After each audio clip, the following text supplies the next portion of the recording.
Hola, soy el docente Julián Paredes y les doy la bienvenida a este sitio conocido como Ciencia Activa.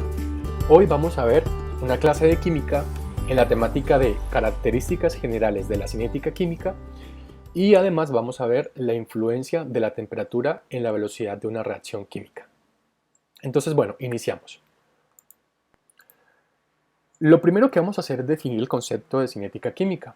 Y cuando uno piensa en cinética química, lo primero que se le viene a la mente pues, es el término de velocidad. Y aquí tenemos representada la velocidad pues, en este personaje, que es Flash. Ok, si definimos la velocidad dentro de la física mecánica, podemos decir que es la relación que existe entre el desplazamiento de un móvil, ¿cierto? Y en este caso, el tiempo que tarda o que demora ese móvil en hacer ese movimiento, ¿vale? El desplazamiento se simboliza como un delta de x y el tiempo como un delta de t. Ahora, si definimos desplazamiento, podríamos decir que es la distancia que existe entre la posición final y la posición inicial del movimiento de ese móvil, ¿listo? O de ese cuerpo.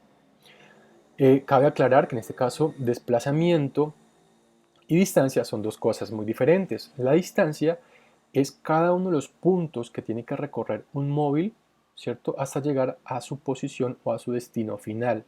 Mientras que el desplazamiento es la distancia que existe entre la posición final y la posición inicial. ¿Listo?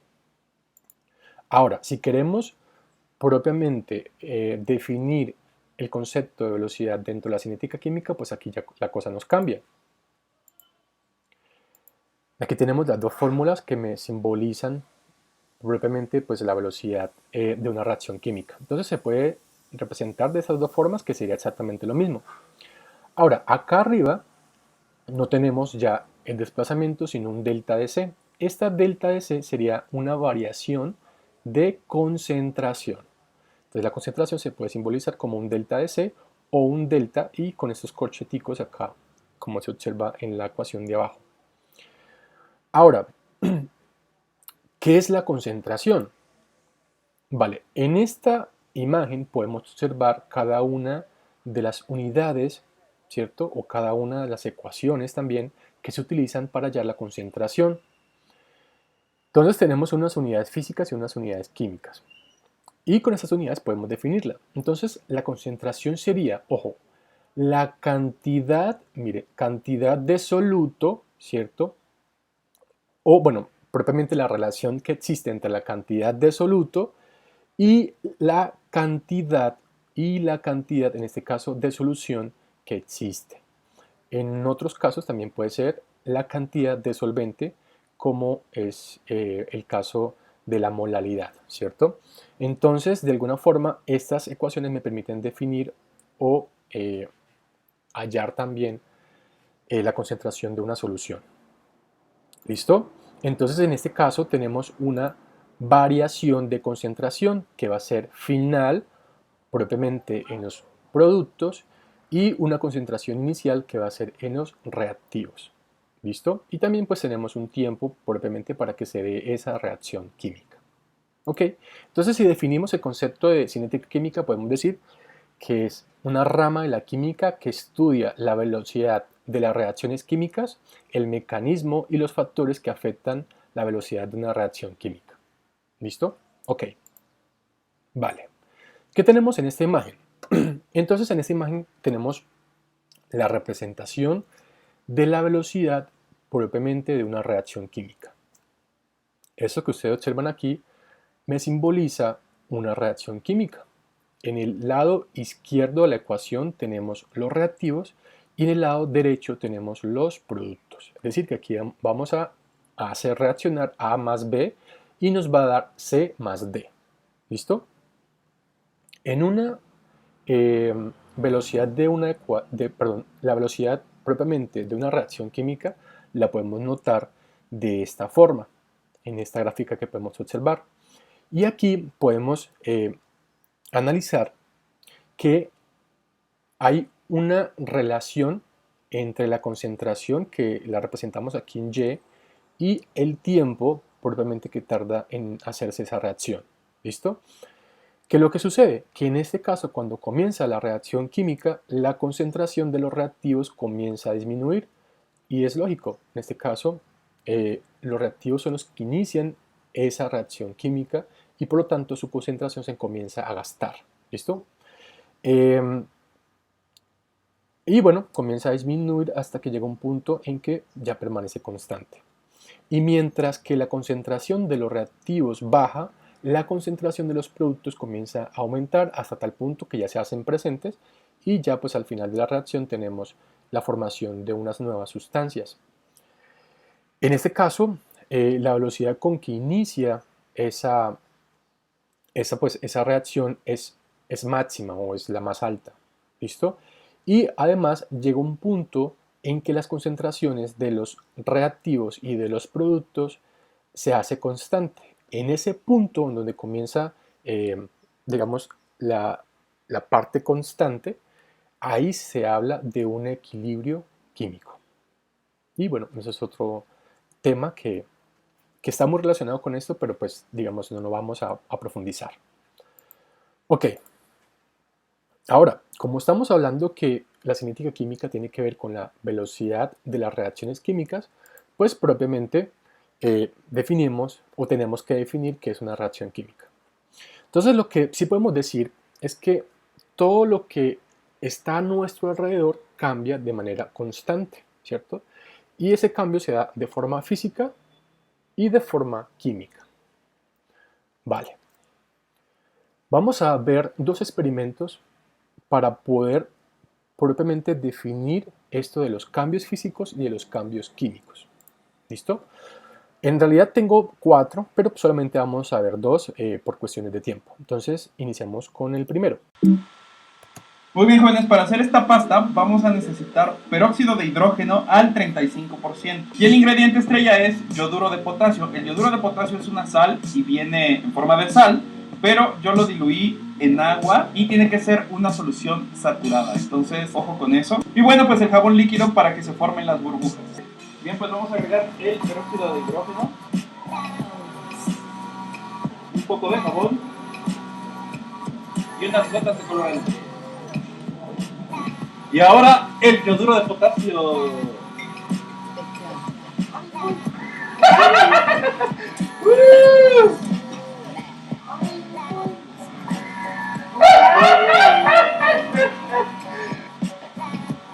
Vale, volvemos a nuestra presentación.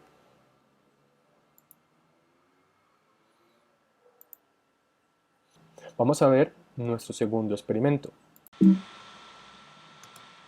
El día de hoy crearemos una nube en una botella. Con esta actividad aprenderemos sobre la presión atmosférica y su importancia en la formación de las nubes. Para realizar este experimento necesitaremos los siguientes materiales: un tapón de plástico, una botella PET, alcohol y una bomba para bicicleta. El procedimiento es el siguiente.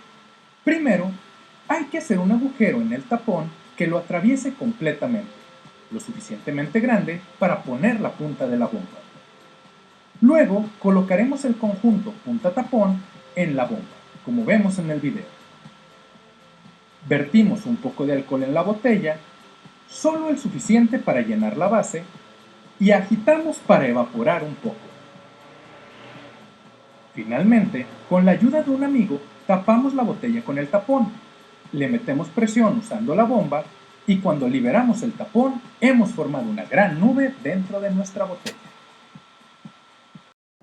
Ok, bueno, lo que vamos a hacer a continuación es analizar cada uno de estos dos experimentos para decir cuál se considera un cambio químico y cuál se considera un cambio físico. ¿Listo? En el primer experimento notamos que mezclamos ciertas sustancias o se mezclan ciertas sustancias para formarme, en este caso, una espuma muy densa. Mientras que en el segundo experimento podemos observar que se agrega alcohol dentro de un recipiente y al final obtenemos la formación de un gas. Ahora, la pregunta es, ¿en cuál de los dos, ¿sí? ¿En cuál de los dos se forman nuevas sustancias y en cuál no? Pues indudablemente en el primero se me forma una sustancia que no estaba al inicio, es decir, es una nueva sustancia, en este caso pues se ve representada en forma de la espuma.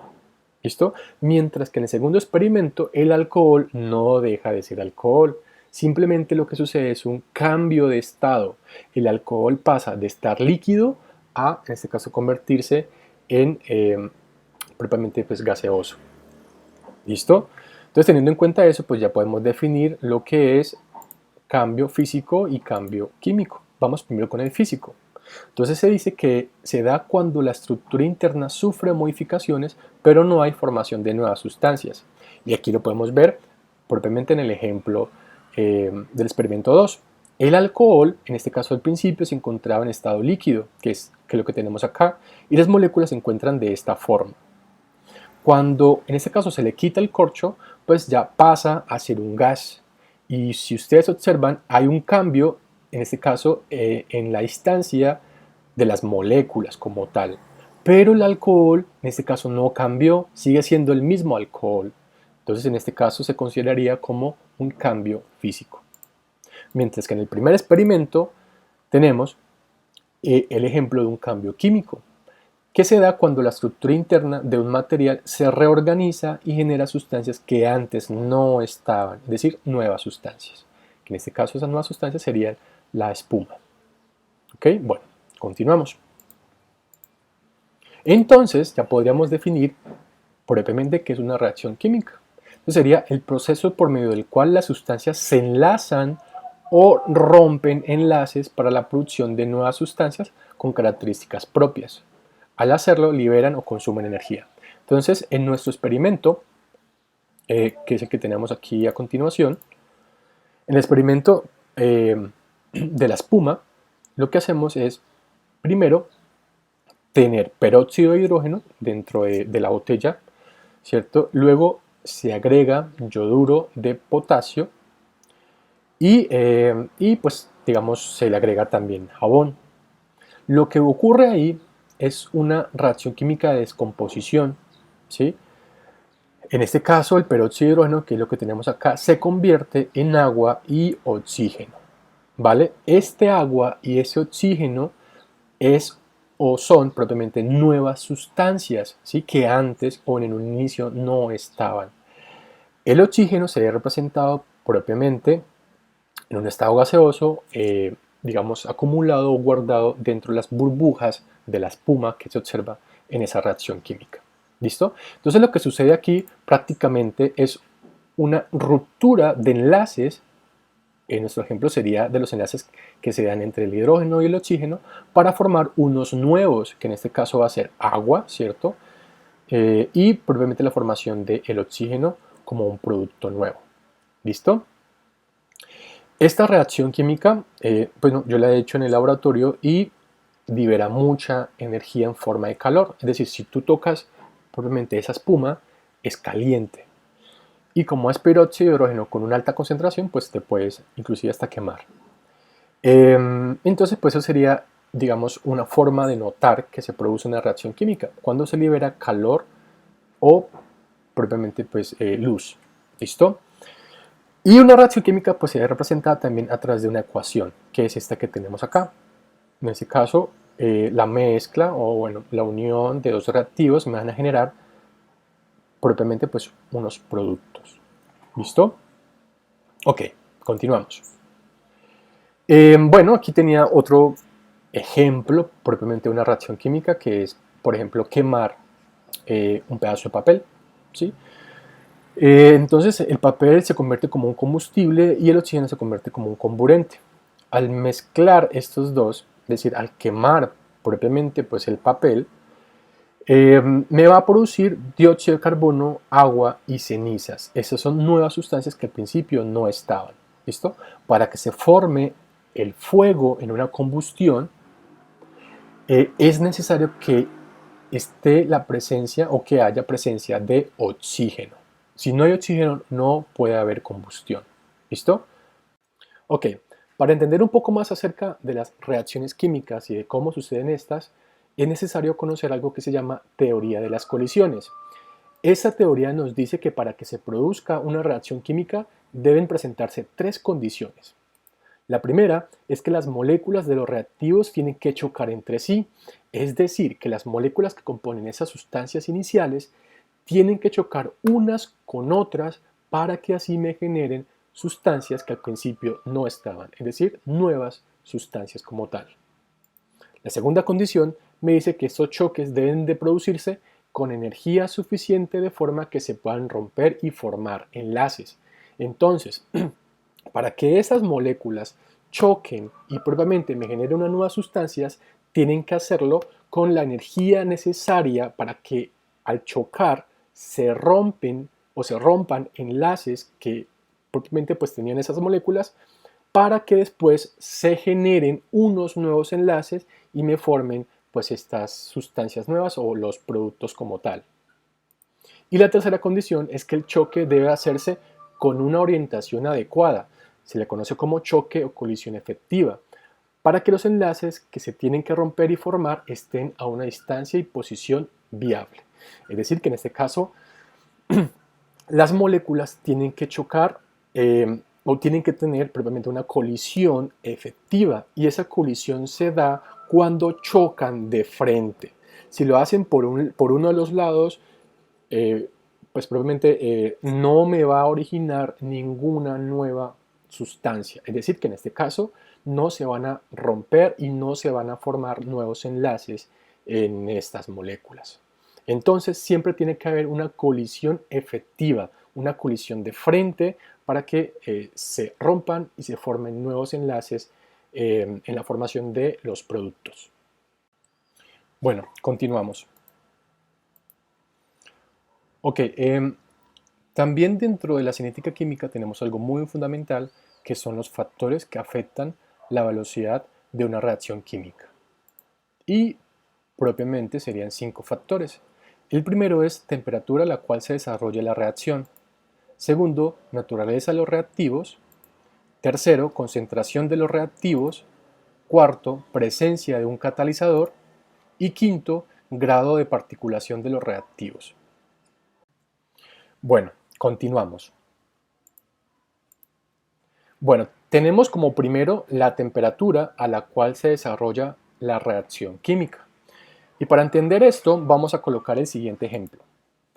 Ok, vamos a suponer que hay un ciclista que se encuentra en Soaza, que es en el pueblo en el cual yo estoy. Soaza más o menos se encuentra a una altura de 990 metros sobre el nivel del mar. Y ese ciclista quiere llegar a su casa, que se encuentra en Florencia. Florencia se encuentra más o menos a una altura de 942 metros sobre el nivel del mar. Para que este ciclista pueda hacer su recorrido, ¿sí?, hasta llegar a Florencia, tiene que subir una montaña que es muy inclinada, ¿cierto? Y ya luego cuando esté en la parte de la montaña, en la parte final, pues ya comienza a descender hasta llegar a su casa. ¿Listo? La cuestión es que para que ese ciclista pueda llegar hasta su casa, es decir, para que pueda subir esa montaña y luego descender, necesita la energía suficiente en sus piernas para poder pedalear y pues hacer que la bicicleta pues se mueva. Si en este caso no tiene esa energía suficiente en sus músculos de las piernas, pues lógicamente no va a realizar esa acción. ¿Listo? Lo mismo sucede en las reacciones químicas, ¿sí? Para que una sustancia me produzca otras nuevas sustancias o me produzca productos, valga la redundancia, en este caso esas sustancias que se llaman reactivos tienen que tener la energía suficiente para llegar al punto máximo o para, en este caso, pasar esa barrera energética y pueda formarme nuevas sustancias. ¿Listo? Ese punto máximo en el cual las sustancias tienen la mayor energía se conoce como complejo activado. ¿Listo? Complejo activado. O también se le conoce como estado de transición. ¿Listo? Entonces, en este caso, podríamos decir que se necesita una energía suficiente para llegarme a producir, en este caso, los productos.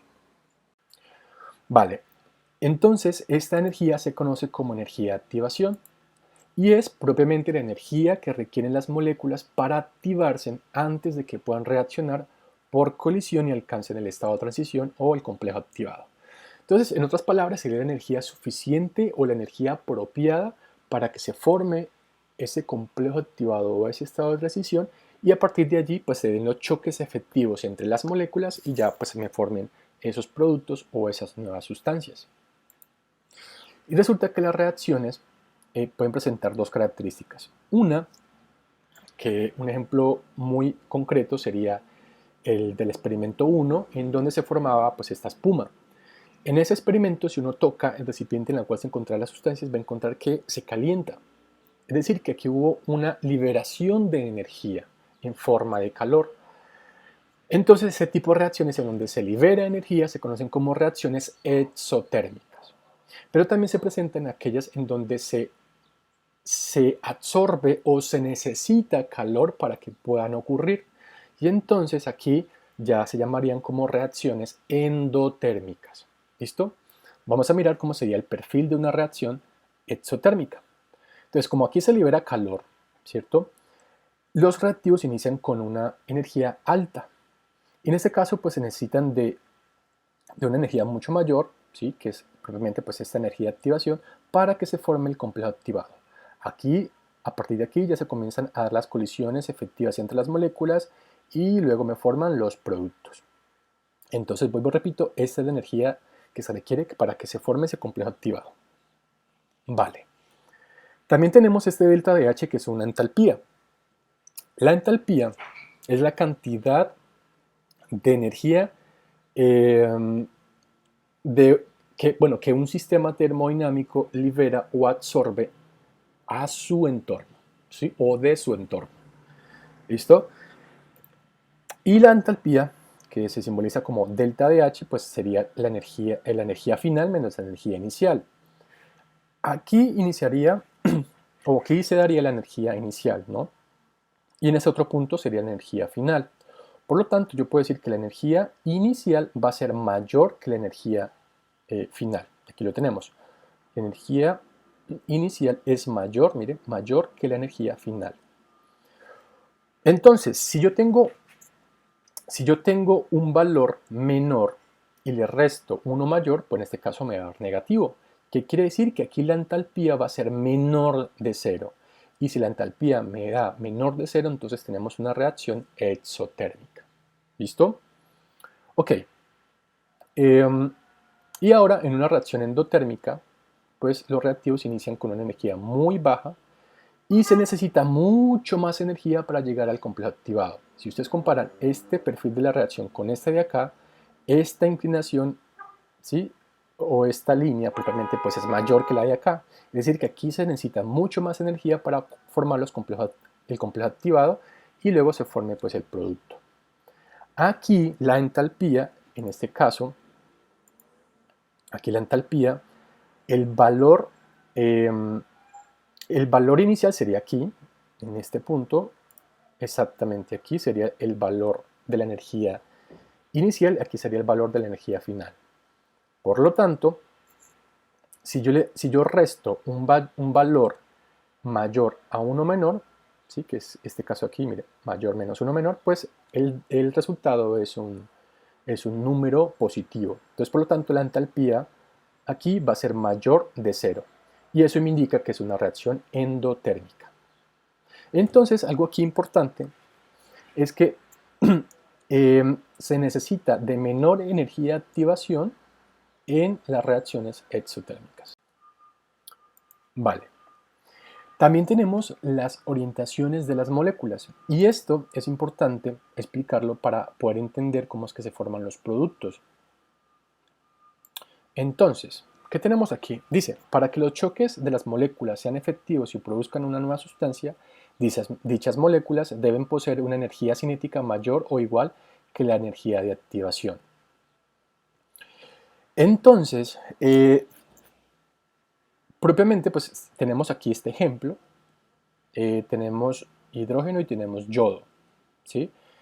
Y pues me formaría eso es ácido yodhídrico.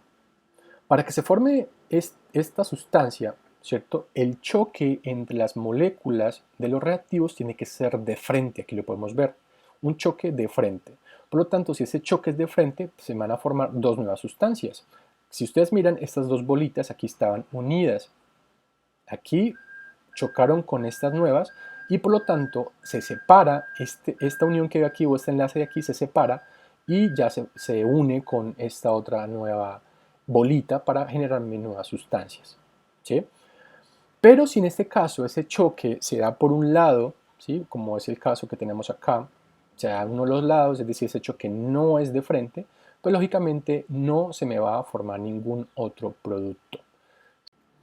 Bueno, para, digamos, evidenciar un poco más esta parte de las orientaciones de las moléculas y para poder comprobar la formación de nuevas sustancias, pues vamos a trabajar con un simulador, hacer una demostración sencilla de qué es lo que sucede en las moléculas o con las moléculas propiamente en una reacción química. Entonces, lo que tenemos aquí en este simulador es este cuadro azul que me representa un recipiente sellado y lo que vamos a hacer es agregar unas sustancias que aquí se representan con unas moléculas y pues vamos a ver qué suceden con esas sustancias que se encuentran en este recipiente.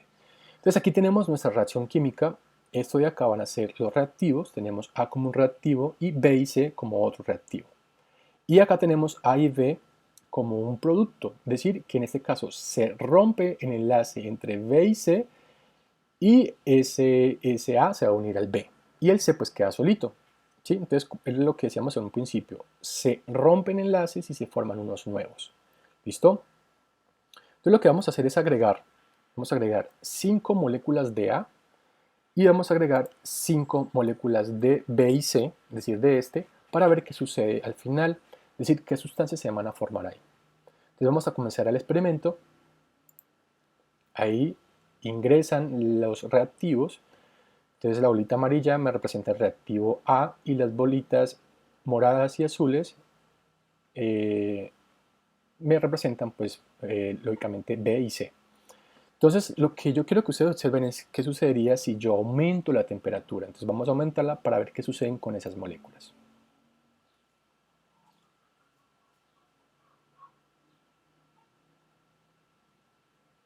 Si ustedes comienzan a observar, ya se están rompiendo los enlaces de alguna de esas sustancias. Se rompen hasta tal punto que al chocar unos con otros ya comienzan a formar nuevos enlaces. Aquí, bueno, vamos a bajarle un poquito la temperatura. En este caso, lo que está aumentando aquí es la energía cinética de las moléculas. Vamos a disminuirle la temperatura y por lo tanto la energía cinética o el movimiento de esas partículas o de esas moléculas comienzan a bajar o a disminuir.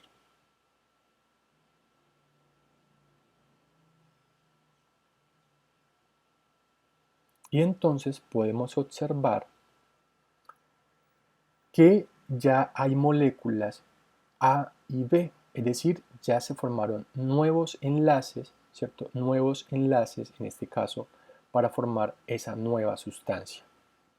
Entonces, aquí con este simple simulación podemos notar que tienen que chocar, esas moléculas tienen que chocar y ese choque tiene que ser efectivo, es decir, de frente para que se puedan formar esas nuevas sustancias. ¿Listo? Y con la temperatura, pues simplemente si la subimos, si la aumentamos, la energía cinética comienza a aumentar, por lo tanto los choques efectivos se hacen mucho más frecuentes y pues aquí se formarían nuevos enlaces y por lo tanto nuevas sustancias. ¿Ok? Vale. Entonces, bueno, volvemos nuevamente hasta nuestra presentación y ya tendríamos la conclusión final en donde decimos que un aumento de la temperatura indica que las moléculas tendrán mayor energía cinética, que es lo que acabamos de ver. Es decir, se mueven más rápido y por lo tanto se moverán más rápido, es decir, se incrementará el número de colisiones y la violencia de estas. Claro, si las moléculas comienzan a moverse más rápido, pues lógicamente van a tratar de chocar más seguido, ¿sí? Y por lo tanto, pues si chocan más seguido, pues pueden haber más, o se pueden presentar muchos más choques efectivos y pues propiamente pues se formen estos nuevos nuevas sustancias o los productos como tal. Entonces, en conclusión, si aumentamos la temperatura, la velocidad de una reacción aumenta. ¿Listo? Aumenta. Bueno, entonces pues eso era todo lo de esta presentación. Bueno, si tienen alguna duda, si tienen alguna inquietud, si tienen pues alguna sugerencia, voy a estar pues muy atento a respondérselas.